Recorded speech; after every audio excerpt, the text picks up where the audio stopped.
Bonsoir ou bonjour encore. Je vous souhaite la bienvenue à ce webinaire. On va parler de cybersécurité et de protection des données. C'est un sujet qui n'est pas nouveau, mais qui est toujours d'actualité. Une étude publiée par la CVCI en septembre 2018 faisait déjà état du manque de sensibilisation de certains dirigeants de PME vaudoises face aux cyberrisques. Et puis, parmi les faiblesses identifiées dans cette étude, il y avait notamment les bonnes pratiques des collaborateurs. Donc, en fait, avoir des processus d'utilisation des outils et donc les former à ces processus. Et donc, ça faisait partie des points noirs qui avaient été révélés par notre étude. Et ce qu'on voit, c'est qu'avec la crise du Covid-19, de nombreuses PME ont dû adopter rapidement de nouveaux outils digitaux, mais parfois, certains processus pour la communication interne ou externe n'ont pas encore eu le temps d'être mis en œuvre. Et puis, évidemment, ça peut générer de nouvelles fragilités. Donc, aujourd'hui, pour en parler, on a le plaisir d'accueillir une spécialiste du sujet. Donc, Marie de Fréminville, bonjour. Bonjour. Vous êtes experte en gouvernance, en finance, en protection des données, en cybersécurité et vous êtes présidente de Starboard Advisory. Vous êtes aussi autrice du livre La cybersécurité et les décideurs qui a reçu le prix du livre Cybersécurité du Forum international de la cybersécurité cette année. Et donc, vous allez aborder ce thème d'abord sous l'angle du contexte général, donc en parlant des exemples d'attaques informatiques qui peuvent toucher les PME, mais également sous l'angle crise Covid-19, donc aussi avec les aspects induits par le télétravail et ses nouvelles manières de travailler, les enjeux que ça représente pour les dirigeants d'entreprise. Ensuite, on va parler des dispositifs qu'ils peuvent mettre en place pour se protéger et aussi les manières pour vous, entrepreneurs, de vous conformer aux lois en vigueur et d'assurer la sécurité des données de vos clients et de vos collaborateurs. Quant à moi, je tiens encore à vous informer que ce webinaire sera enregistré, c'est-à-dire que pour les spectateurs, vous n'apparaissez pas à l'écran. En revanche, si vous posez des questions, vous pouvez aussi lever la main, donc poser les questions par écrit et on peut traiter les questions, on va dire, entre nous. Donc, je poserai la question pour vous si vous l'adressez par écrit. Ou alors, si vous décidez de lever la main en fin de séminaire, on pourra vous donner la parole, vous pourrez directement intervenir. Mais évidemment, vu que le webinaire est enregistré, dans ce cas-là, vous apparaissez. Donc voilà. Sans tarder, on va passer au vif du sujet. Donc, Madame de Fréminville, je vous passe la parole. C'est à vous. Merci beaucoup et bonjour à tous. Je ne vous vois pas, mais je vous sens attentif. Je voudrais d'abord remercier la CVCI et Raphaël Thiebaud d'avoir organisé ce webinaire sur un sujet qui me tient à cœur, la cybersécurité pour les dirigeants d'entreprise. J'aurais du mal certainement à traiter le sujet en 1 heure parce qu'il y a beaucoup à dire. Et puis, dans le public, vous avez des profils divers de dirigeants ou de spécialistes de la sécurité de l'information ou des personnes qui travaillent dans l'assurance. Donc, c'est un public assez divers, mais c'est bien aussi qu'il y ait une diversité parce que c'est un sujet qui concerne tout le monde. Je vais certainement aller un peu vite, mais n'hésitez pas à poser des questions et si on peut, on prendra des questions au fur et à mesure. Ce webinaire s'adresse à la fois aux dirigeants qui ont besoin de mieux comprendre la cybersécurité et puis qui ont besoin d'avoir des pistes pour la mise en place de dispositifs. Il s'adresse aussi aux responsables de sécurité de l'information, les RSSI, qui doivent expliquer à leur direction pourquoi l'implication des dirigeants est nécessaire, à la fois pour identifier les risques, parce que les RSSI souvent sont seuls à identifier les risques, à proposer des solutions et à décider de solutions.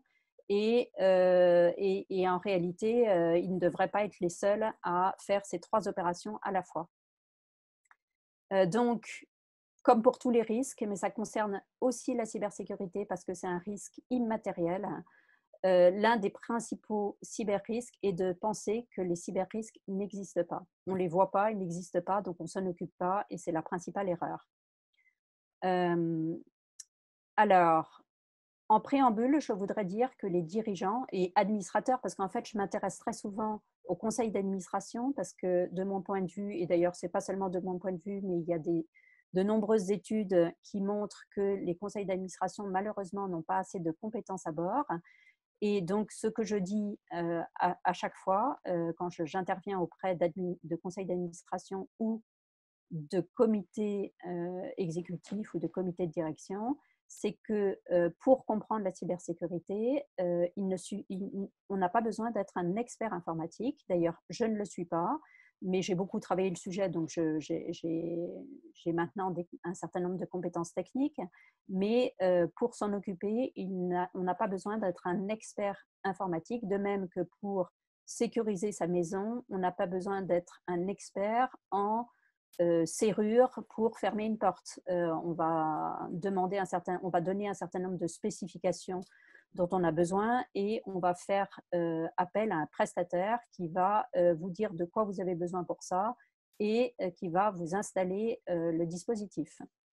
Et donc, ce qui est très important, c'est de comprendre les enjeux et les responsabilités.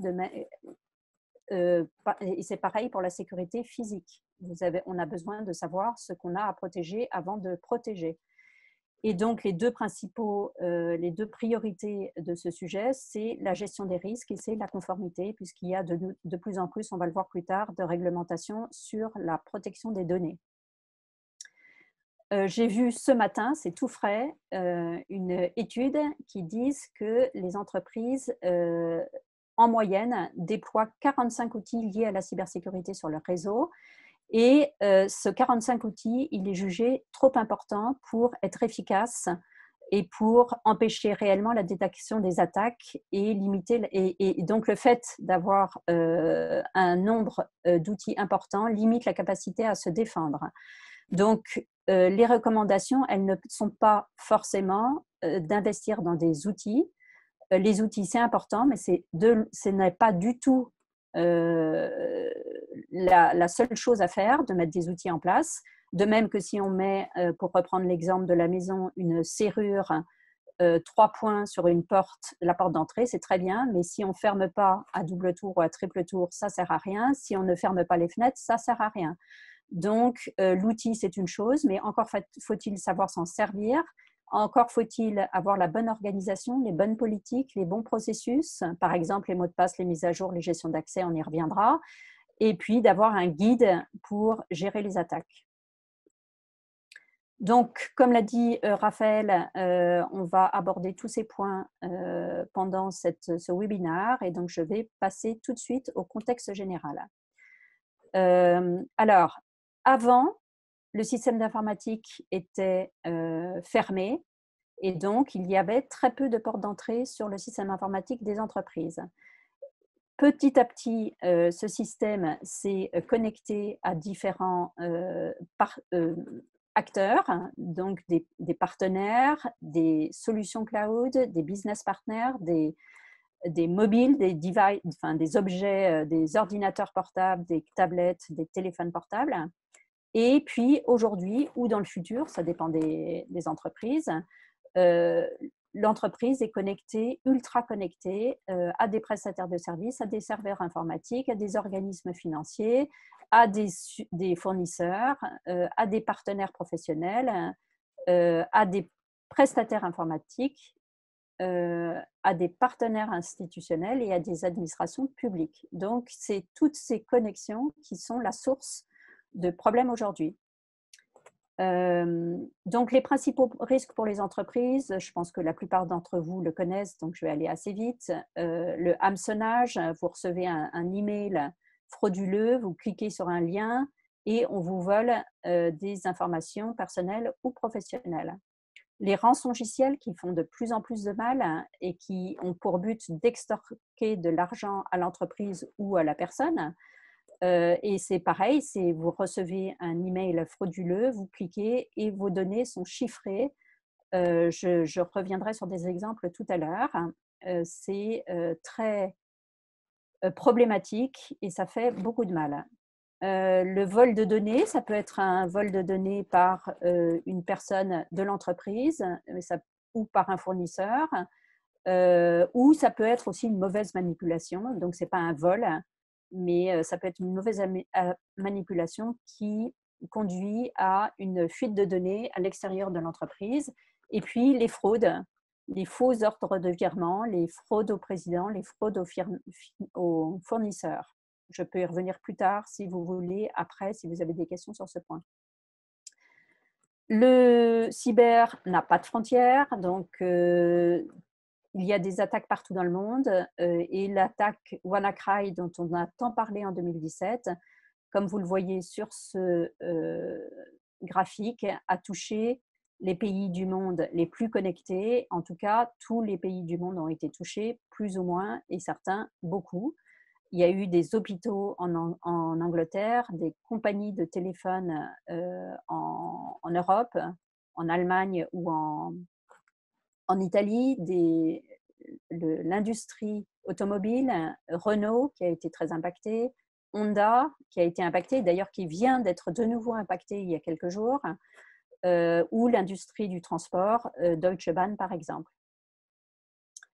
Quelques chiffres, donc selon les assurances, en 2018, plus de 2 millions d'entreprises ont été attaquées, soit une attaque réussie toutes les 15 secondes. En réalité, le nombre d'attaques est bien plus important que ça, mais une attaque réussie toutes les 15 secondes, ce qui vous donne une idée de à quel point la cybercriminalité peut être un business intéressant.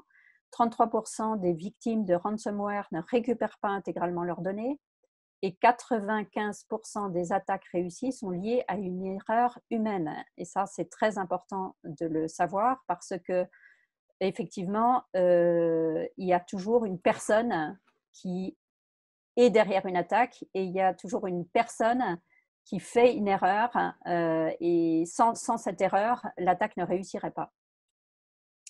Quelques attaques récentes. Lise Charmel, qui est une entreprise de 1000 personnes, un peu plus de 1000 personnes, qui n'est pas très grande. Elle a été attaquée en novembre 2019, le 8 novembre 2019. Donc, les collaborateurs arrivent dans l'entreprise, les fichiers sont chiffrés, toutes les données sont chiffrées, impossible de faire quoi que ce soit, demande de rançon. Je ne connais pas le montant de la demande de rançon, mais je sais que le président a refusé de la payer. Ça leur a pris plusieurs semaines de reconstituer les données et les systèmes d'information, de les rendre aussi performants qu'ils étaient avant l'attaque. Et ça leur a coûté très cher. Résultat, le 5 mars 2020, ils sont en redressement judiciaire. Donc, imaginez que demain matin, dans votre entreprise, vous arrivez et vous n'avez plus accès à vos données. Je connais plusieurs entreprises auxquelles c'est arrivé, dont par exemple un cabinet d'avocats, fiscalistes, données chiffrées. Pendant 3 semaines, les collaborateurs n'ont pas eu accès à leurs données. Donc, vous imaginez la perte d'exploitation. Un hôpital à Zurich qui a été attaqué en novembre 2019. L'EDP au Portugal, l'EDP produit l'électricité au Portugal. Ils ont été attaqués le 13 avril 2020. Demande de rançon 6 millions, je crois 6 millions.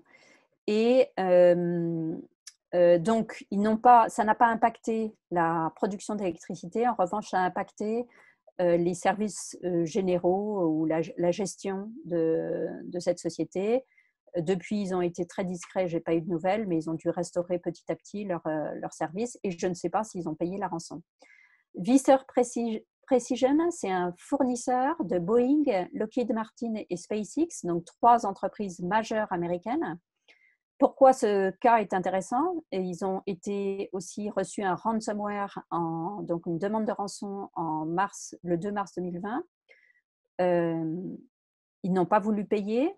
Les pirates les ont menacés de publier les documents confidentiels concernant leurs clients ils n'ont toujours pas voulu payer et les documents ont été publiés. Donc, ce qui veut dire qu'une entreprise qui est bien protégée, c'est parfait. Mais si sa supply chain, donc ses fournisseurs ne sont pas bien protégés, le client peut être impacté. Donc, c'est très important aussi de faire attention à son réseau de fournisseurs et petit à petit à veiller à ce que le réseau de fournisseurs soit sécurisé, surtout si ce sont des fournisseurs critiques, donc s'ils arrêtent de travailler, comment vous faites? Est-ce que vous avez une solution en backup? Et s'ils publient, et s'ils ont des documents confidentiels vous concernant, comment vous faites pour empêcher, enfin, comment vous vous assurez qu'ils sont sécurisés, que ces fameux documents confidentiels ne vont pas être piratés? Donc, il y a évidemment plein d'exemples. Les récents, parmi ceux-là, donc British Airways, Equifax est intéressant parce que il y a eu une forte chute du cours de bourse quand l'information suivant laquelle Equifax avait été attaqué a été publiée. Et donc, pour les sociétés cotées, il y a de plus en plus de réglementations aux États-Unis et voilà, c'est vraiment un sujet de préoccupation. Au-delà de la réputation, c'est un sujet pour les actionnaires de plus en plus. Et puis, les derniers exemples, Bouygues Construction, qui a eu une demande de rançon de 10 millions en janvier, la PHP, enfin, c'est les hôpitaux de Paris, mais il y a d'autres hôpitaux qui ont été attaqués pendant la crise Covid, et puis l'OMS en mars 2020. J'ai oublié de préciser dans mon introduction que je donne des conseils à des entreprises sur les dispositifs de cybersécurité à mettre en place. Et j'interviens dans un projet qui est soutenu par la CVCI qui s'appelle PME Box. Et donc, j'interviens comme conseillère pour donner des conseils aux entreprises dans le cadre de PME Box. En Suisse, évidemment, aussi, la Suisse n'a pas été épargnée. RUAG, qui a fait l'objet d'une attaque assez grave, surtout que c'est une société de défense avec des informations confidentielles en 2014. Et si vous voulez des informations, en tout cas, elles étaient jusqu'à il y a quelques semaines publiques sur le site de melanie.ch. Et c'est intéressant de voir comment cette attaque s'est déroulée. Et puis, voilà, tous les jours, il y a des attaques informatiques. Et ce que je voudrais dire là, c'est que la vision, la perception qu'on a des attaques informatiques est faussée parce que, bien évidemment, les entreprises ne communiquent pas quand elles sont attaquées, elles ne communiquent pas quand l'attaque a réussi et qu'il y a des dégâts parce que leur réputation est en cause. Et donc, la perception qu'on a de la réalité des cyberattaques est la partie émergée de l'iceberg, c'est-à-dire peut-être 10% de ce qui se passe. La plupart des attaques ne sont pas divulguées, bien que les réglementations obligent de plus en plus à communiquer, mais la plupart des attaques ne sont pas communiquées parce que soit la réglementation ne l'exige pas, soit la société ne respecte pas la réglementation, enfin pour différentes raisons. Et puis une dernière qui est intéressante récemment, donc très récemment, en mai 2020, Stadler, qui a été attaqué, demande de rançon de 6 millions en Bitcoin, avec menace de publier sur Internet les données du fabricant du matériel ferroviaire, donc l'entreprise n'a pas voulu payer. Les pirates ont mis à exécution leurs menaces et ils ont publié 10 000 documents sur Twitter. Ils ont offert une nouvelle chance à Stadler de payer la rançon, faute de quoi ils ont menacé de publier la deuxième partie des documents. Et ensuite, je ne sais pas ce qui s'est passé. En tout cas, ils ont confirmé le vol des documents internes avec des données confidentielles. La FINMA, puisque évidemment, les entreprises bancaires sont une cible majeure des attaques informatiques, et vous avez remarqué qu'on n'attaquait plus les banques en physique, mais qu'on les attaque maintenant uniquement avec des cyberattaques. Donc, c'est le principal risque pour les banques. 2/3 des cyberattaques concernent le secteur financier et il y a plus de 100 attaques par jour sur les solutions e-banking en Suisse. Donc, c'est un chiffre qui date un peu. Tous les chiffres qu'on cite sont toujours un petit peu questionnables parce que finalement, comme je le disais tout à l'heure, l'information qu'on a sur les cyberattaques est probablement partielle, mais ça donne une bonne indication de ce qui se passe. Merci. Alors, on va peut-être regarder s'il y a des questions. Est-ce qu'il y a déjà des questions? Pas encore. N'hésitez pas à les poser en direct. Et puis, s'il y a pas de questions à ce stade, on peut continuer. Puis, n'hésitez pas à poser les questions durant la conférence, puis on les prendra entre chaque chapitre. Je continue alors. Alors, la crise Covid, comme vous le savez, a accéléré la transformation numérique des entreprises qui se sont vues très brutalement obligées de mettre leur personnel en télétravail pour tous ceux qui pouvaient télétravailler. Et donc, elle a créé des problèmes importants en cybersécurité. Donc, d'un côté, c'est très positif parce que ça a accéléré un certain nombre de décisions et ça a accéléré un certain nombre de dispositifs pour que tout le monde puisse, enfin, beaucoup de collaborateurs puissent télétravailler. Mais on a constaté 7 fois plus de cyberattaques visant les services cloud depuis janvier 2020. Donc, vous voyez l'effet sur les cyberattaques. Donc, les établissements de santé ont été attaqués. On a eu des faux sites web et de phishing qui sont apparus avec des infos coronavirus, Covid-19, des fausses communications gouvernementales. Enfin, tout de suite, les pirates ont utilisé le prétexte de la crise sanitaire pour inventer de nouvelles formes d'attaques. Ils ont créé aussi des sociétés fictives pour livrer des masques et même pour recevoir des prêts ou pour livrer des tests, recevoir des dons. Et puis ensuite, ils ont fermé les sociétés. Et puis, il y a des fausses applications de traçage de contacts qui sont téléchargées. Et au moment, évidemment, où elles sont téléchargées, les attaquants volent des données et ils veulent surtout les identifier, les identifiants et les mots de passe si leur logiciel le permet. Pendant la crise, vous avez peut-être vu que Microsoft avait alerté contre de nouvelles tentatives de phishing, notamment le centre qui était une des sources de données les plus populaires sur la pandémie, le centre Johns Hopkins, dont des pirates se sont fait passer pour ce centre pour envoyer un fichier Excel cachant des macros infectés. Et l'ouverture de ce fichier permettait d'installer sur les PC un outil d'accès à distance qui permet de voir ce que vous faites sur votre ordinateur. Et donc, un certain nombre de personnalités suisses et internationales, comme Doris Leuthard et Peter Maurer, le président du CICR, ont alerté, et puis Microsoft et Eugène Kapersky ont alerté et puis on signe une tribune pour que les attaques informatiques contre les hôpitaux cessent. Je ne sais pas si la recommandation a été suivie des faits, mais enfin, c'est pour vous dire à quel point c'était important et urgent. Donc, pourquoi est-ce que le cadre du télétravail a généré des risques supplémentaires?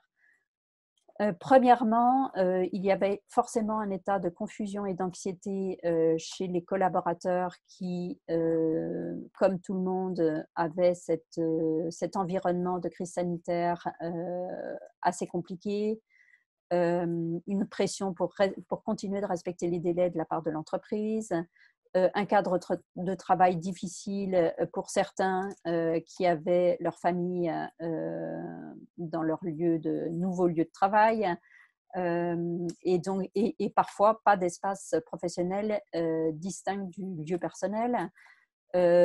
Ensuite, ils n'avaient pas forcément les moyens informatiques de travailler, donc ils ont utilisé leur appareil personnel qui n'avait pas les configurations de sécurité, les mêmes configurations de sécurité que l'appareil de leur entreprise.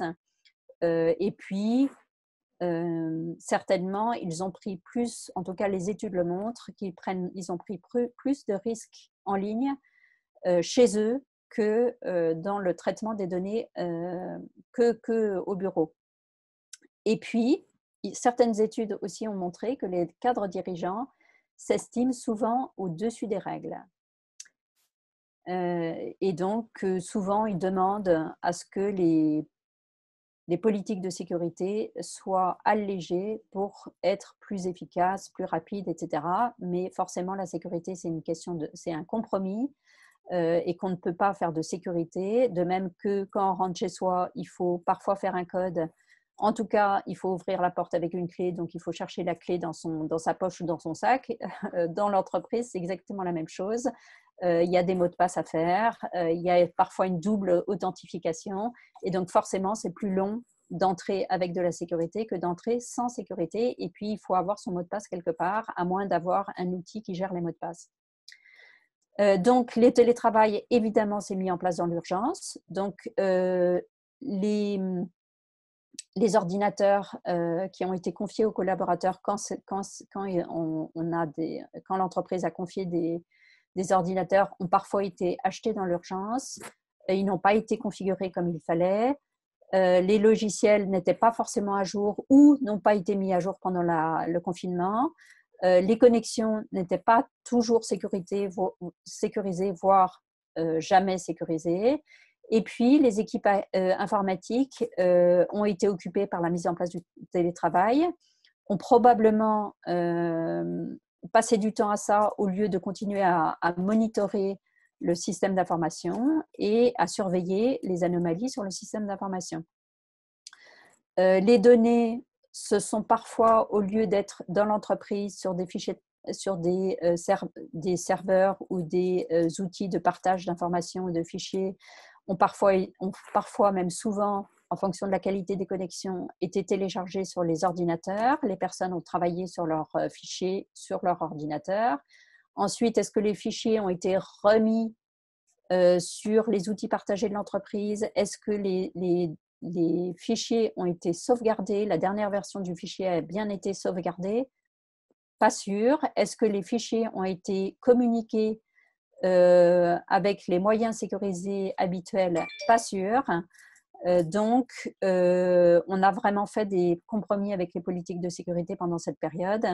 Et très souvent, les collaborateurs ont manqué de formation et de soutien, donc ils ont pu faire des erreurs. Donc, après, on a tous utilisé beaucoup les outils de visioconférence. Il y a eu évidemment des campagnes de phishing sous prétexte, avec les pirates faisant semblant d'envoyer des emails au nom de plateformes de visioconférence comme Zoom ou comme Webex. Et donc, les personnes pensant recevoir un mail de ces campagnes-là ont cliqué, mais leur ordinateur a été infecté à ce moment-là. Et on leur a volé des identifiants. Donc, voilà. Ensuite, et ces données sont vendues sur le marché noir. Évidemment, il y a eu des campagnes sur la sécurité de Zoom qui ont été très importantes au début. Zoom a fait des correctifs très rapidement pour pallier à ces problèmes de sécurité. Et puis ensuite, je pourrais en parler longuement. Il y a eu aussi une campagne commerciale parce que Zoom a pris des parts de marché conséquentes. Donc, les reproches qui ont été faits à Zoom ont été faits bien souvent par des concurrents assez mécontents de voir la progression de Zoom pendant cette période. Donc, pour résumer, la surface d'exposition a beaucoup augmenté pendant cette période de pandémie, à la fois en contenu, parce que de nouveaux sujets sont apparus et ont été exploités par les pirates, et puis en périmètre, parce que la population en télétravail est passée brutalement de 20% à 60% de la population active. Comme je le disais tout à l'heure, les cadres dirigeants, malheureusement, s'estiment souvent au-dessus des règles. Et malheureusement, ce sont évidemment eux qui manipulent des données confidentielles et qui sont visés par les cybercriminels. Donc, comme vous le voyez là, 74% des dirigeants sont ceux qui demandent une relâche des mesures de sécurité mobile. 62% d'entre eux estiment que la sécurité freine l'utilisation de leur appareil. C'est vrai, la sécurité, ça a plutôt tendance à freiner, mais si on met en place de la sécurité, c'est pour protéger à la fois les systèmes d'information et les données, donc il y a une raison, mais en revanche, il faut donc comprendre que les dirigeants fassent l'arbitrage en conscience s'ils ils demandent une levée de la sécurité, à quoi ils exposent leur entreprise. C'est ça qu'il faut qu'ils comprennent. Et puis, 45% donc, des dirigeants ont demandé à contourner l'authentification multifacteur parce que c'était aussi, ça compliquait leur accès à certaines données ou fonctionnalités. Et 58% trouvent la sécurité trop compliquée pour la comprendre. C'est assez révélateur à la fois de cette volonté, de cette contradiction, accélérer la transformation digitale, mais ne pas prendre en compte les risques qui sont liés à cette transformation digitale. Donc, en synthèse, la crise du Covid-19 a fragilisé sérieusement la sécurité informatique. Les cybercriminels ont collecté beaucoup de données dans cette période et il y a certainement une vague d'attaques ciblées à prévoir pour exploiter ces données. Donc, les mois qui vont arriver vont certainement donner lieu à beaucoup d'infiltrations et beaucoup de demandes de rançon. Et comme je l'ai dit au départ, le problème n'est pas seulement technique, il est entre la chaise et le clavier, donc l'erreur est toujours humaine, ou 95% humaine. Donc, les mesures ne sont pas seulement techniques, elles sont aussi organisationnelles, de formation et de processus de politique de sécurité. Donc, quelles sont les recommandations en matière de télétravail? Équipez vos collaborateurs de moyens maîtrisés, filtrez et cloisonnez vos accès extérieurs, sécurisez vos accès extérieurs avec des solutions VPN et de double authentification, renforcer la politique de gestion de mots de passe, ça veut dire des mots de passe forts, pas toujours le même mot de passe pour toutes les applications et un changement régulier des mots de passe. Ayez une politique stricte de déploiement des mises à jour de sécurité et durcissez les sauvegardes de votre donnée. Alors ça, c'est beaucoup une question à la fois d'outils et de process, mais ça ne se fait pas tout seul. En tout cas, il y a des précautions à prendre. Et surtout, les sauvegardes, il ne suffit pas d'en avoir, il faut les tester. Ça ne sert à rien d'avoir une sauvegarde si vous ne pouvez pas la restaurer le jour où vous en avez besoin. Et puis, deuxième chose, les pirates essayent d'atteindre les sauvegardes et d'infecter les sauvegardes. Donc, les sauvegardes, il faut qu'elles soient isolées physiquement, numériquement, pour éviter qu'elles soient infectées. Parce que si elles sont infectées, vous ne pourrez plus rien faire. Utilisez des solutions antivirales professionnelles.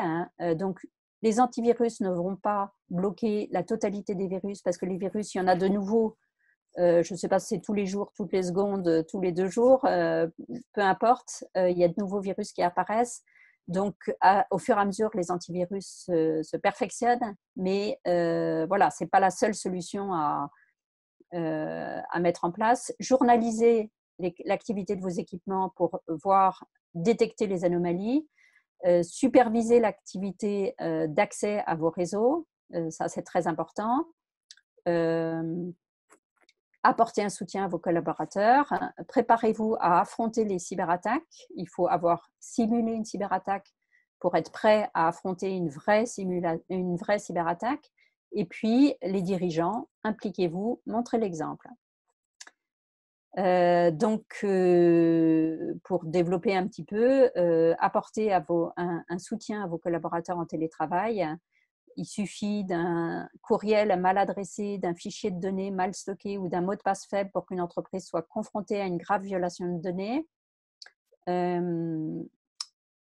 Donc, montrer l'exemple, essayer de comprendre pourquoi une décision de sécurité ou de relâchement de la sécurité peut poser un problème et est-ce que le risque est important ou pas, à quoi ça touche dans votre entreprise.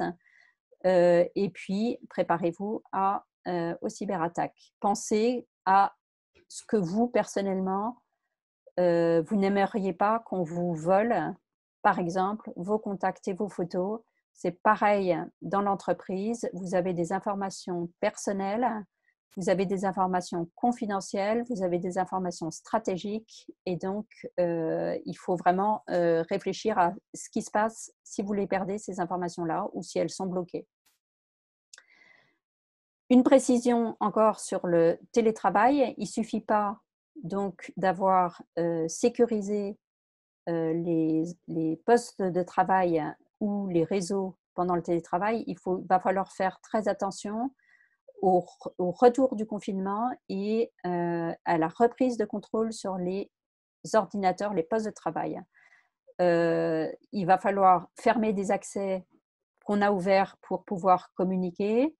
Il va falloir mettre fin à des usages dérogatoires et donc à l'assouplissement des mesures de sécurité. Et il va falloir donc refermer toutes les portes. Il faut vérifier les sauvegardes et où sont les données. Et il va falloir recentraliser donc les données enregistrées sur les postes des collaborateurs pour recentraliser tout ça et faire une réinstallation complète des postes de travail si besoin.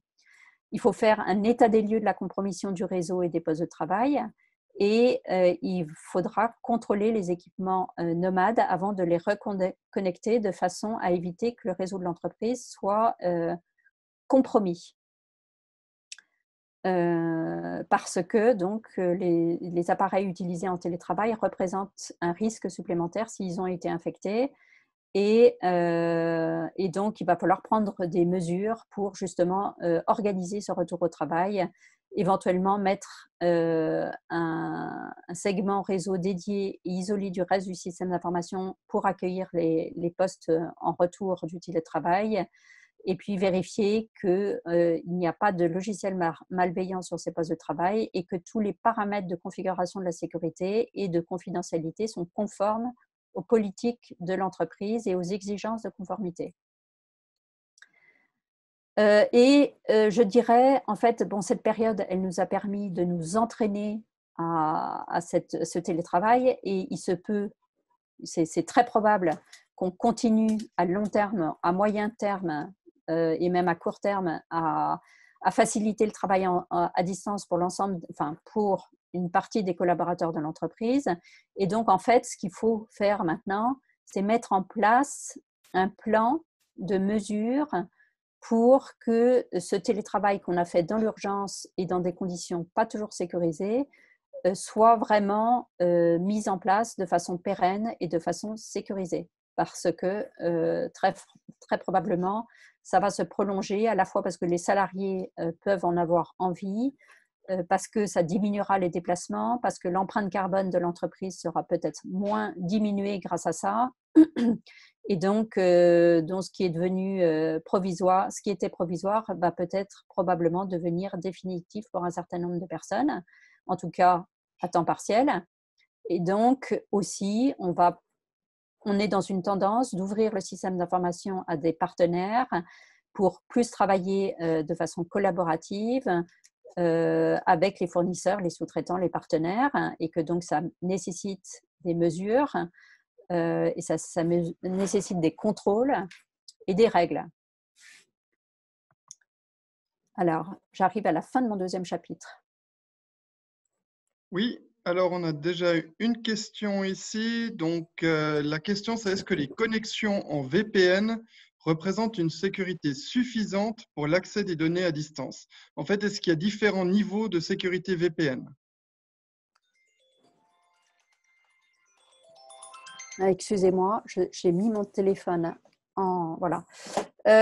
Écoutez, justement ce matin, parce que j'accompagne une start-up suisse dans la cybersécurité et qui a développé une technologie qui permet de remplacer des VPN et qui m'expliquait que les VPN pouvaient être compromis. Donc oui, il y a des possibilités de compromettre les VPN. Ça ne veut pas dire qu'il ne faut pas utiliser de VPN parce que le VPN, ça permet de sécuriser les communications. Mais voilà, même les VPN, ils peuvent être compromis. Donc bon, avant de compromettre un VPN, il faut quand même… Et oui, il y a certains outils mieux que d'autres. Donc… et surtout, que ce soit VPN ou autre outil, méfiez-vous des outils gratuits. Si c'est gratuit, c'est que en général, vous donnez quelque chose en contrepartie ou que le produit n'est pas excellent. En tout cas, d'un point de vue sécurité, la gratuité, c'est pas recommandé. Donc voilà, j'espère avoir répondu à la question. Mais si vous voulez échanger plus longuement, on pourra se reparler après peut-être. Parce qu'il est déjà, le temps passe et que j'en suis qu'à mon deuxième chapitre. Enfin, les trois chapitres suivants sont un peu plus courts. Donc, les enjeux pour la gouvernance, il faut savoir que 1% pour les organes de gouvernance, c'est-à-dire les actionnaires, le conseil d'administration, la direction de l'entreprise, il faut savoir que 1% des conseils d'administration sont identifiés comme complètement formés et informés sur les thématiques de cybersécurité, ce qui est vraiment faible. Alors, on n'a pas forcément besoin que tout le conseil d'administration soit super formé et informé, mais il faudrait au moins une personne qui en sache un peu plus que les autres et qui puisse challenger les équipes opérationnelles sur ces questions-là. Mais de toute façon, dans un conseil d'administration, c'est aussi bien qu'il n'y ait pas un seul expert pour chaque sujet, mais que chacun ait une connaissance à la fois des questions financières, des questions informatiques, des questions stratégiques, et il y a des questions de compliance ou de conformité. Donc, c'est un vrai problème aujourd'hui que les conseils d'administration et parfois les directions ne soient pas assez formés et informés sur les thématiques de cybersécurité. Pourquoi? Parce que la cybersécurité, c'est un problème de pérennité pour l'entreprise. On l'a vu tout à l'heure avec Lise Charmel. Mais c'est une entreprise donc peut mourir d'un problème de cybersécurité ou peut avoir des pertes d'exploitation majeures quand les collaborateurs ne peuvent pas travailler pendant plusieurs jours ou plusieurs semaines. Et donc, en fait, la sécurité, ce n'est pas un risque technique, c'est un risque business parce que vous pouvez avoir des pertes d'exploitation, vous pouvez avoir des pertes de réputation, vous pouvez être empêché de vendre, vous pouvez être empêché de produire, vous pouvez avoir des fuites de secrets commerciaux ou de secrets de fabrication ou de propriété intellectuelle. Donc, c'est un risque business.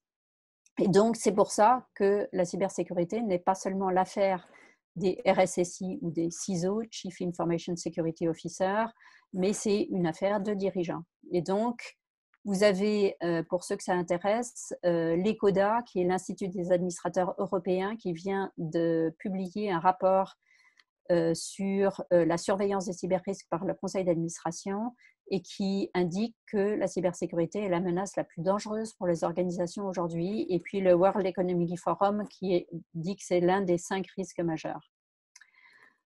Alors, pourquoi aussi c'est une question pour les dirigeants? Parce que les dirigeants ont des responsabilités civiles et pénales dans différents domaines, dans les domaines de la gouvernance, dans les domaines financiers. Par exemple, présenter de faux comptes, c'est un risque, une responsabilité pénale. Ne pas être conforme aux réglementations, c'est une responsabilité pénale. Le droit du travail aussi, vous avez des responsabilités pénales. Et puis, en informatique, vous avez aussi des responsabilités. Et il y a des risques de poursuite pour mauvaise gestion, pour perte de valeur des actifs ou pour défaut de surveillance. Et il y a aux États-Unis, puisque c'est le pays qui est le plus en avant sur la transformation numérique, il y a des personnes ou des entreprises qui poursuivent les entreprises et leurs dirigeants pour défaut de surveillance ou défaut de mise en place d'un dispositif de cybersécurité, ce qui est logique quand on sait les conséquences que peuvent avoir des cyberattaques. Donc, la question n'est pas de savoir si l'entreprise va être attaquée, mais quand l'entreprise va être attaquée. Toutes les entreprises sont attaquées, de la start-up à la grande entreprise cotée. La question, c'est est-ce que les attaques réussissent ou pas? C'est comme les cambriolages. Si quelqu'un décide d'aller cambrioler une maison dans un quartier avec de belles maisons, s'il n'arrive pas à rentrer dans une maison qui est bien protégée, il va aller dans une maison moins bien protégée. Donc, Donc, les attaquants, c'est pareil. Ils font des attaques souvent, c'est des robots en fait qui font des attaques. Enfin, les logiciels, ils sont développés par des personnes, mais ensuite, les attaques sont effectuées de façon aléatoire.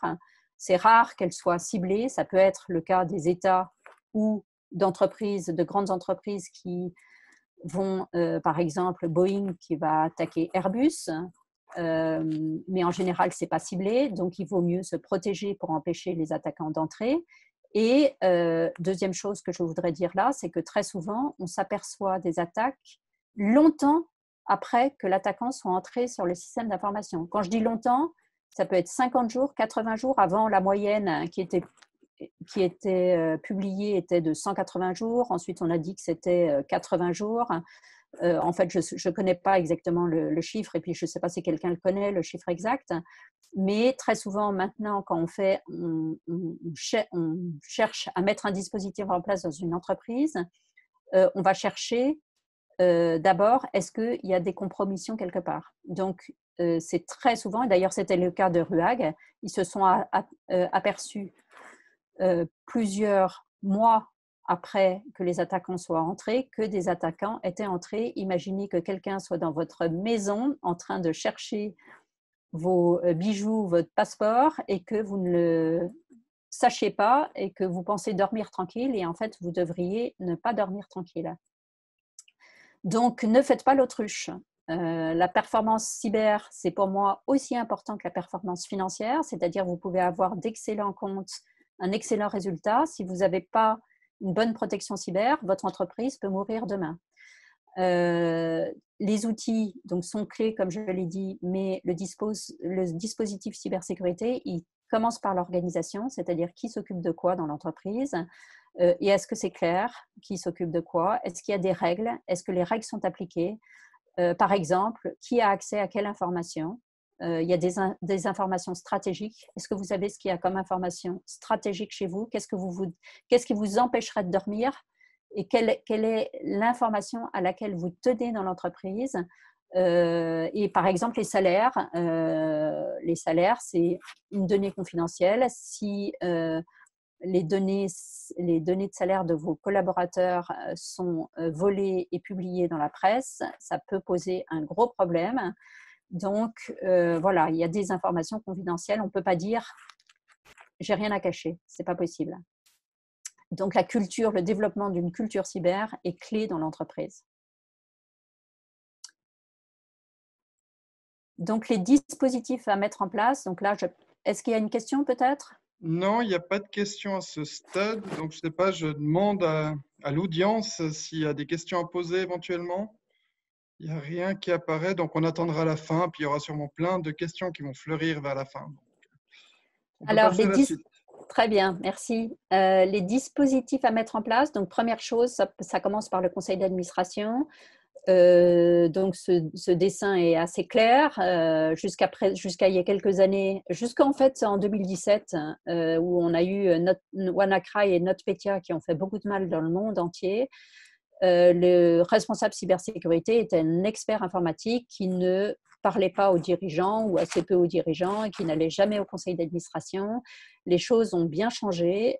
J'ai rencontré récemment le responsable de cybersécurité du Maersk, qui est la société de logistique maritime, enfin de transport maritime, qui a été attaquée à cette époque, en 2017. Le RSSI va tous les mois au conseil d'administration pour dire quels sont les risques, quelles ont été les attaques et où est-ce qu'il en est de la feuille de route pour protéger l'entreprise, parce que les conséquences financières ont été assez importantes. Mais malheureusement, on ne prend en général ces mesures que quand l'entreprise a été attaquée. Donc, je vous conseille de ne pas attendre qu'elle soit attaquée ou d'avoir des impacts importants pour mettre en place les dispositifs. Donc, ce qui est très important et qui sont les points de vigilance majeurs, donc là, c'est vraiment une synthèse parce qu'on n'a pas beaucoup de temps, mais très important, identifier vos actifs critiques, identifier d'où peuvent venir les menaces, où sont les vulnérabilités dans votre entreprise et donc quels sont les risques auxquels vous êtes exposés. Ensuite, une fois que vous avez fait ça, il faut protéger parce que vous ne pouvez pas, de même que dans votre maison, si on vous vole une petite cuillère en inox, c'est pas très grave. Si on vous vole votre passeport ou des bijoux, des documents juridiques, ça peut être beaucoup plus embêtant. Donc, il faut protéger ce qui a de la valeur et ce qui est important. C'est pas la peine de tout protéger. Donc, votre petite cuillère en inox, c'est pas la peine de la mettre dans un coffre.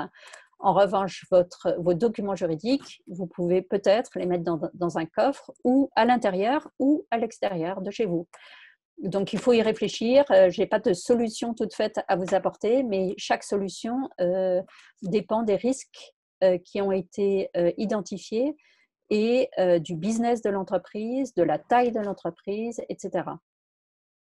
Et c'est très important aussi de détecter où est-ce que vous avez des anomalies dans votre entreprise. Par exemple, il y a dans les banques, il y a eu un certain nombre de problèmes. Il est absolument interdit de diffuser, enfin, d'envoyer sur son adresse personnelle des informations bancaires de la banque, des clients de la banque. Même si vous avez du travail le soir, c'est interdit. Malgré tout, il arrive que, je pense de moins en moins parce qu'il y a eu des sanctions, mais il arrive que des collaborateurs envoient des informations confidentielles sur leur adresse personnelle. Dans ce cas-là, il y a des outils et des équipes ou des prestataires qui permettent de détecter les anomalies. Là, c'est un exemple que j'ai pris, il peut y en avoir bien d'autres, hein. Il peut aussi y avoir un pirate qui est sur votre système d'information et qui envoie des données à l'extérieur. Et dans ce cas-là, il faut les détecter avant qu'il envoie toutes les données confidentielles de l'entreprise, parce qu'en général, il ne le fait pas en une fois, il le fait en plusieurs fois. Donc, il faut détecter.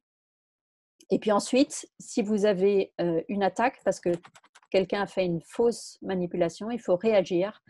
Donc, il faut vite fermer les portes et éviter que l'attaque se répande et notamment se répande sur les sauvegardes. Et puis, une fois que vous avez réagi, il faut repartir. Donc, il faut restaurer les données et les systèmes.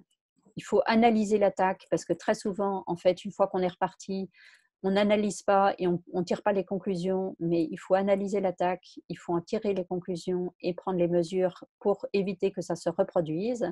Et puis, il faut communiquer, il faut montrer ce que vous avez fait, il faut aussi informer un certain nombre de parties prenantes. Ça peut être votre conseil d'administration, ça peut être les actionnaires. En tout cas, en fonction de l'importance de l'attaque, il faut informer. Donc, il y a une checklist pour le conseil d'administration et la direction qui se résume à prendre la connaissance de la situation. S'il faut faire un audit, il faut faire un audit. Mais en tout cas, avant de faire quoi que ce soit, il faut savoir où sont les risques, qu'est-ce qu'il y a à protéger, où sont les données, quels sont les fournisseurs, les prestataires. Et ce n'est pas parce qu'on a un prestataire informatique que ça vous décharge de la responsabilité. Le prestataire, il fait ce qu'on lui demande de faire. Bon, s'il le fait mal, il peut être responsable, bien sûr, mais de toute façon, c'est l'entreprise qui est responsable. Il faut donc revoir la stratégie et les opérations de sécurité. Il faut faire très attention, comme je l'ai évoqué tout à l'heure, aux fournisseurs et aux tiers. À la fois, les fournisseurs critiques, est-ce qu'ils sont bien protégés ? Très souvent, les attaquants, s'ils veulent entrer dans une entreprise, hein, parce que là, c'est une entreprise ciblée, et qu'ils n'arrivent pas à rentrer dans l'entreprise, ils vont passer par les fournisseurs. Et je connais de nombreuses entreprises à qui c'est arrivé. Ils vont passer par les fournisseurs, ils vont passer par les filiales. Voilà. Et puis, par ailleurs, il y a souvent des accès qui sont donnés aux prestataires, hein, ou aux fournisseurs, ou aux auditeurs. Enfin, il y a un certain nombre d'accès qui sont donnés. Quand l'opération est terminée, il faut fermer l'accès. Et ça, c'est une gestion des accès qui ne se limite pas aux collaborateurs. Très souvent, on la limite aux collaborateurs. Et parfois, on ne la limite pas du tout aux collaborateurs. Enfin, je veux dire, la gestion des accès, tout le monde a accès à tout dans l'entreprise. Je l'ai vu aussi chez un de mes clients. Et donc, c'est absolument important de gérer les accès, qui a accès à quoi dans l'entreprise, mais n'oubliez pas les tiers. Et puis, il faut être capable de répondre aux incidents. Donc, il faut s'y préparer. Donc, pour prendre connaissance de la situation, il y a un certain nombre de questions à se poser. Est-ce que vous êtes informé des attaques cyber dans votre entreprise et de leur sévérité? C'est sûr que si vous n'êtes pas informé, vous n'avez pas conscience et il ne faut pas considérer que votre responsable de la sécurité est responsable des attaques. Donc, il faut l'encourager à vous informer. Si vous n'êtes pas informé, vous ne saurez pas, saurez pas arbitrer et décider de ce qu'il faut faire pour éviter que les attaques aient des impacts. De quand datent les derniers tests d'intrusion que vous avez faits ou audits internes externes indépendants? Il faut faire des audits de temps en temps et il faut se préoccuper des résultats et des actions qui sont prises, évidemment, après que vous ayez connu les résultats. Il faut savoir quelle est la cybervulnérabilité la plus grave pour votre entreprise et donc il faut prendre les mesures qui vont avec. En tout cas, il faut étudier ce classement et les priorités. Est-ce que vous avez une charte informatique, des politiques de sécurité, des procédures de sécurité? Et puis, ça ne suffit pas d'avoir des procédures. Il faut tester l'application de ces procédures et donc auditer l'application de ces procédures. Et si elles ne sont pas appliquées, il faut former pour appliquer les procédures. C'est très souvent, d'ailleurs pas seulement dans le domaine de la cybersécurité, qu'on fait de très belles procédures, mais si elles ne sont pas appliquées, ça ne sert à rien. Est-ce que les risques cyber de l'entreprise donc, sont identifiés, cartographiés? Est-ce que vous avez identifié les priorités et est-ce que vous avez une assurance cyber? Je recommande à tous mes clients de mener la démarche assurantielle. Pourquoi? Parce que, ça vous force à faire un petit audit interne et à répondre à un certain nombre de questions pour vérifier que vous avez les dispositifs ou pas en place. Deuxième chose, les assurances ont souvent des experts de très bonne qualité, enfin en tout cas certaines assurances, parce que toutes les assurances ne se sont pas développées sur ce sujet-là. Et puis c'est encore très difficile pour les assurances, mais elles ont souvent des experts auxquels vous pouvez avoir recours si vous avez une attaque réussie. Et puis, elles vont prendre en charge un certain nombre de coûts de remise en route de l'entreprise, de compréhension de ce qui s'est passé, de litiges, etc. Donc, en tout cas, même si vous, à la fin, vous décidez de ne pas prendre une assurance, je recommande de mener cette démarche. Donc, il faut, comme je l'ai dit tout à l'heure, identifier les actifs critiques. Il faut évidemment un budget. On dit qu'il faut au moins 5 à 10% du budget informatique doit être consacré à la sécurité. Et puis, j'en parle à ce moment-là, il faut, quand vous avez un projet de digitalisation, de numérisation de certaines de vos ventes, de la production, de vos systèmes de gestion, il faut intégrer la sécurité dès le départ. Ça vous coûtera beaucoup moins cher, ça sera beaucoup plus efficace. Vous pouvez aussi rationaliser le nombre de fournisseurs. Ça, je l'ai dit au départ. J'ai rencontré un RSSI de grande entreprise qui, quand il est entré à son poste, a découvert donc, la situation. Et puis, quelques mois après, il a dit, sur ma feuille de route, une des premières choses à faire, c'est de réduire le nombre de fournisseurs. Il y en a beaucoup trop. On n'utilise qu'à 20% certains fournisseurs. On a plusieurs fournisseurs qui ont vendu des outils à plusieurs sociétés du groupe à des prix différents, etc. On n'a pas fait jouer l'effet groupe. Et puis, ce n'est pas rationnel, ce n'est pas cohérent, donc ce n'est pas efficace. Donc, voilà, ça fait partie du budget. Il ne faut pas dépenser non plus son budget n'importe où. Il ne faut pas oublier que la cybersécurité, c'est aussi un business. Donc, les fournisseurs, ils ont intérêt à vous vendre des solutions. Ils vont vous dire que c'est absolument génial. Et puis, quand vous l'aurez chez vous, vous vous rendrez compte que l'outil ne fait pas tout seul. Et que donc, non seulement il faut acheter l'outil, mais il faut apprendre à l'utiliser correctement. Donc, formez vos collaborateurs, mais du haut en bas et du bas en haut. Mettez en place une gouvernance interne. Qui fait quoi dans l'entreprise en matière de sécurité? Et est-ce que tout le monde est bien conscient des données qui sont collectées, traitées, etc. et comment elles sont protégées? Parce qu'en fait, finalement, l'informatique connaît beaucoup de choses, mais n'a pas forcément la possibilité ou les informations pour distinguer ce qui est essentiel, important, confidentiel, pas confidentiel, même si c'est parfois du bon sens, mais c'est pas en tout cas l'informatique forcément d'en juger. Donc, il faut vraiment mettre en place une gouvernance de tout ça. Et puis, par exemple, définissez votre politique en matière de cloud et d'utilisation du matériel personnel. Il y a effectivement aussi des risques dans ce domaine. La conformité, c'est donc de plus en plus, on a beaucoup de réglementations dans le monde. Bon, en Suisse, on a la LPD qui est en cours de révision depuis bien longtemps. D'ailleurs, très récemment, le responsable de la protection des données, le préposé à la protection des données, s'est plaint de ne pas avoir de moyens suffisants et s'est plaint aussi que la LPD était toujours en cours de révision. Donc, elle devait être publiée aux dernières nouvelles à l'automne. Et puis finalement, j'ai un peu l'impression qu'elle va être encore repoussée. Et puis, vous avez le RGPD évidemment en Europe, qui concerne bien évidemment les sociétés suisses, parce que les sociétés suisses peuvent vendre, avoir des données, collecter des données personnelles sur des résidents européens, donc être soumis au RGPD comme d'autres sociétés européennes, voire américaines. Donc, pourquoi est-ce qu'on a eu de plus en plus de réglementations sur la protection des données? C'est parce qu'il y a eu de plus en plus de vols de données depuis partout dans le monde, depuis, là, ce graphique qui montre depuis 2013, mais il y a un vol de données absolument incroyable dans beaucoup de sociétés.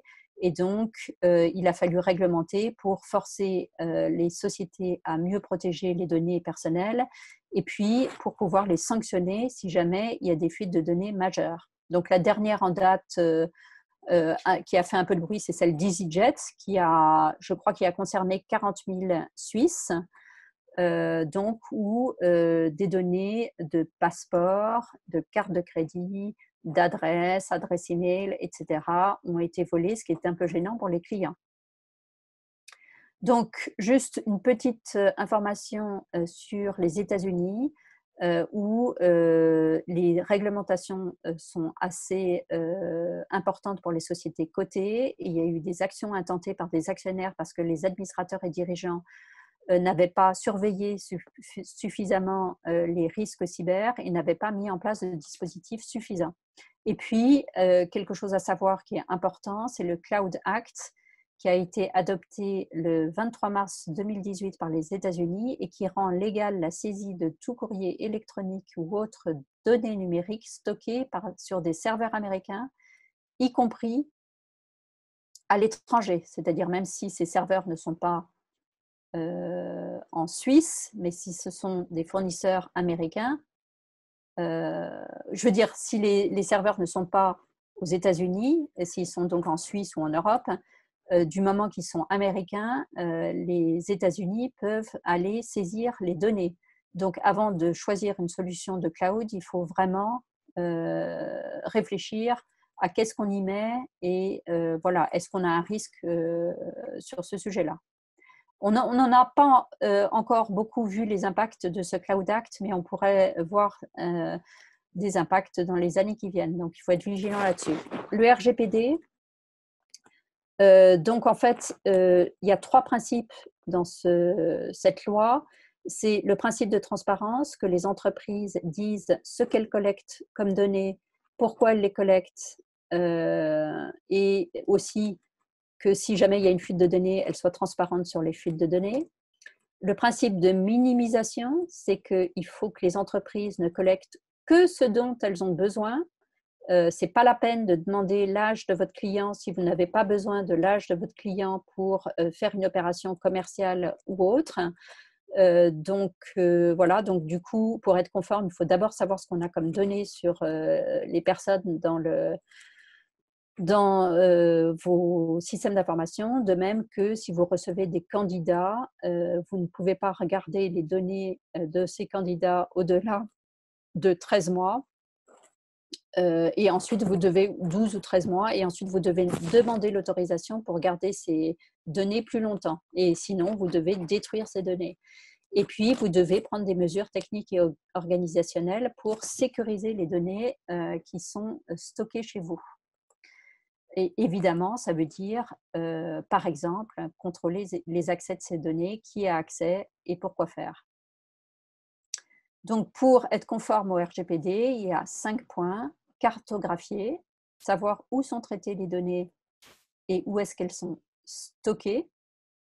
Les protéger, donc en réserver l'accès seulement aux utilisateurs autorisés, ce qui veut dire identifier qui est autorisé à avoir accès à quoi et pourquoi.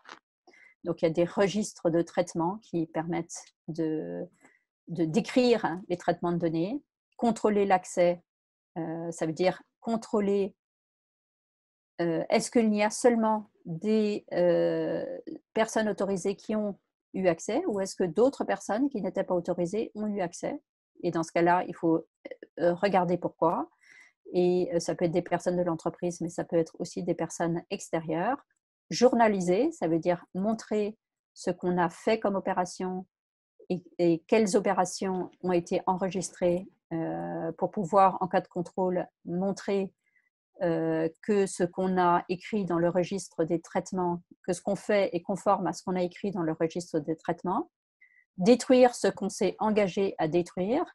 Et puis, il y a l'obligation de nommer un Data Protection Officer en fonction du business de l'entreprise, notamment pour les entreprises en B2C. Et ce n'est pas une question de taille ou de chiffre d'affaires, c'est vraiment une question du type de données que vous collectez. Et c'est très important que le Data Protection Officer soit indépendant. Les autorités belges ont sanctionné une entreprise et ont mis une amende de 50 000 € à une entreprise parce que le DPO n'était pas indépendant. Donc, en conclusion, il faut passer à l'action. Mettez la cybersécurité à l'agenda du conseil d'administration et du comité de direction. Montez en compétences, je parle à tous ceux qui ne sont pas experts de cybersécurité. Faites procéder à des audits et des tests pour savoir si c'est facile d'entrer sur votre système d'information et de vous voler des données ou pas. Introduisez l'axe cyber dans la gestion des risques si vous avez un système de risk management dans votre entreprise, parce que souvent, les risk managers vont être plus experts en risque industriel ou en risque je ne sais pas, climatique ou environnemental, mais pas forcément en risque cyber. Donc, documentez ce que vous faites, parce que le jour où vous avez un sinistre, vous pourrez montrer que vous vous êtes préoccupé de ce sujet. Et puis, contactez votre assurance ou plutôt votre courtier, parce que votre courtier va pouvoir vous aider à trouver l'assurance adaptée à vos besoins. Et puis, voilà, donc je suis arrivée, j'ai un peu dépassé mon temps. Mais si vous avez des questions, je pense qu'il nous reste encore quelques minutes pour répondre à vos questions. Oui, merci beaucoup pour cette présentation. Alors, il y a une question qui est venue déjà dans l'intervalle. Pour savoir en fait comment s'assurer une protection des télécommunications, puis là on parle surtout de téléphones fixes ou mobiles, notamment avec des solutions comme Swisscom. Ça sous-entend que Swisscom n'est pas sécurisé, ou je ne suis pas sûre de comprendre la question, enfin ce qu'il y a derrière la question. Alors, peut-être si vous pouvez préciser, en attendant, on va peut-être prendre une autre question ici. Non, mais enfin, juste pour dire, de toute façon déjà, si votre prestataire téléphonique, quel qu'il soit, que ce soit Swisscom, Sunrise ou autre, ou un prestataire étranger, je pense que la première des choses, c'est de demander à l'opérateur ce qu'il a comme mesure de sécurité. Mais ça, c'est vrai pour tous les outils. Quelles sont les mesures de sécurité associées à l'outil et comment… et c'est pareil pour Zoom, par exemple. On a parlé de Zoom tout à l'heure. C'est un outil de communication. Il y a des fonctionnalités de sécurité dans cette application Zoom, c'est-à-dire on peut ne pas admettre, d'abord il faut vérifier qui s'inscrit à une réunion et qui se connecte. Est-ce qu'on a bien le nom et le prénom de la personne qui se connecte? Est-ce que cette personne s'était inscrite à l'avance? Est-ce que cette personne est habilitée à diffuser des documents pendant la réunion? En fait, les principes de la sécurité numérique sont un peu les mêmes que la sécurité physique, c'est-à-dire si vous organisez une réunion en présentiel, vous allez regarder qui rentre dans la réunion, vous allez parfois même vérifier l'identité des personnes à l'entrée de la réunion si c'est un événement. Et donc, c'est pareil pour le numérique. Il faut regarder les fonctionnalités des outils. D'ailleurs, sur les outils de visioconférence, il y a eu des comparaisons qui ont été faites sur des outils de visioconférence, parce que finalement, il y en a beaucoup. Et il y a des outils plus sécurisés que d'autres. Mais pour tous les outils, il y a des fonctionnalités de sécurité. Il faut les regarder avant d'utiliser l'outil. De même que pour les objets connectés, si vous achetez un objet connecté, que ce soit un frigo ou n'importe quoi, en général, vous avez un mot de passe par défaut. Première chose, il faut changer le mot de passe par défaut. Il faut mettre votre propre mot de passe. Voilà, c'est des choses comme ça. Et ça, c'est de l'humain. Alors là, la question, elle concernait aussi le fait que Swisscom a des partenaires, en fait, et qu'on ne peut pas demander à Swisscom en tant que client d'aller les auditer. Donc, je pense que c'était surtout lié à ça, la question. En fait, on a beau mettre toutes les sécurités en place, dès qu'on a affaire à de grands groupes, comme aujourd'hui on utilise Zoom, en fait, on est presque obligé de leur faire confiance et c'est un peu les limites de notre domaine d'action ou champ d'action. Alors j'ai une autre réponse à faire qui est peut-être plus pragmatique parce que je suis d'accord avec vous que d'abord le risque zéro n'existe pas et que il y a pratiquement rien de il y a rien de 100% sécurisé pour des raisons diverses et variées que je ne vais pas développer ici. Donc la première des questions à se poser, c'est qu'est-ce qu'on écrit, qu'est-ce qu'on échange, qu'est-ce qu'on communique, à qui on le communique. La meilleure des protections, c'est évidemment de ne pas envoyer un email avec des informations confidentielles parce que l'email, c'est comme une carte postale sans enveloppe. Donc, il faut chiffrer les données avant de les envoyer. Enfin, il y a un certain nombre de dispositions à prendre. Mais surtout, il ne faut pas écrire n'importe quoi à n'importe qui parce qu'il y a des traces de tout. D'ailleurs, on l'a vu récemment dans les affaires genevoises où il y avait un certain nombre de messages qui avaient été échangés. Voilà, ça aurait été mieux probablement de ne pas les écrire, ces messages. Et ça, c'est la première sécurité, c'est de faire attention à ne pas écrire tout ce qu'on a à dire. Voilà, c'est la première sécurité, c'est de faire attention à ça. Ok, merci. Une autre question, là on est bon. Ah oui, une autre question, c'est si vous pouvez éventuellement préciser les études comparatives dont vous avez parlé en termes de visioconférence. Écoutez, je pourrais envoyer un tableau à tous les inscrits si vous voulez. C'est un tableau que je connais qui a été fait par l'Agence nationale de sécurité de l'information française. Mais je pourrais vous l'envoyer. C'est un tableau assez grand où il y a pas mal d'outils comparés et puis il y a pas mal de critères. Et donc, je peux l'envoyer aux inscrits, à tous les inscrits si vous le souhaitez, il n'y a aucun problème. Ok, merci. Une question qu'on peut aussi se poser, c'est en cas de rançon. Est-ce que vous recommandez en fait de payer pour protéger vos clients ou de ne pas payer pour continuer à entretenir des systèmes mafieux? Alors, première réponse, c'est évidemment, il n'est pas recommandé de payer. Il est recommandé de se préparer à ne pas être attaqué ou à avoir des sauvegardes qui ne sont pas attaquables, de manière à pouvoir restaurer les sauvegardes.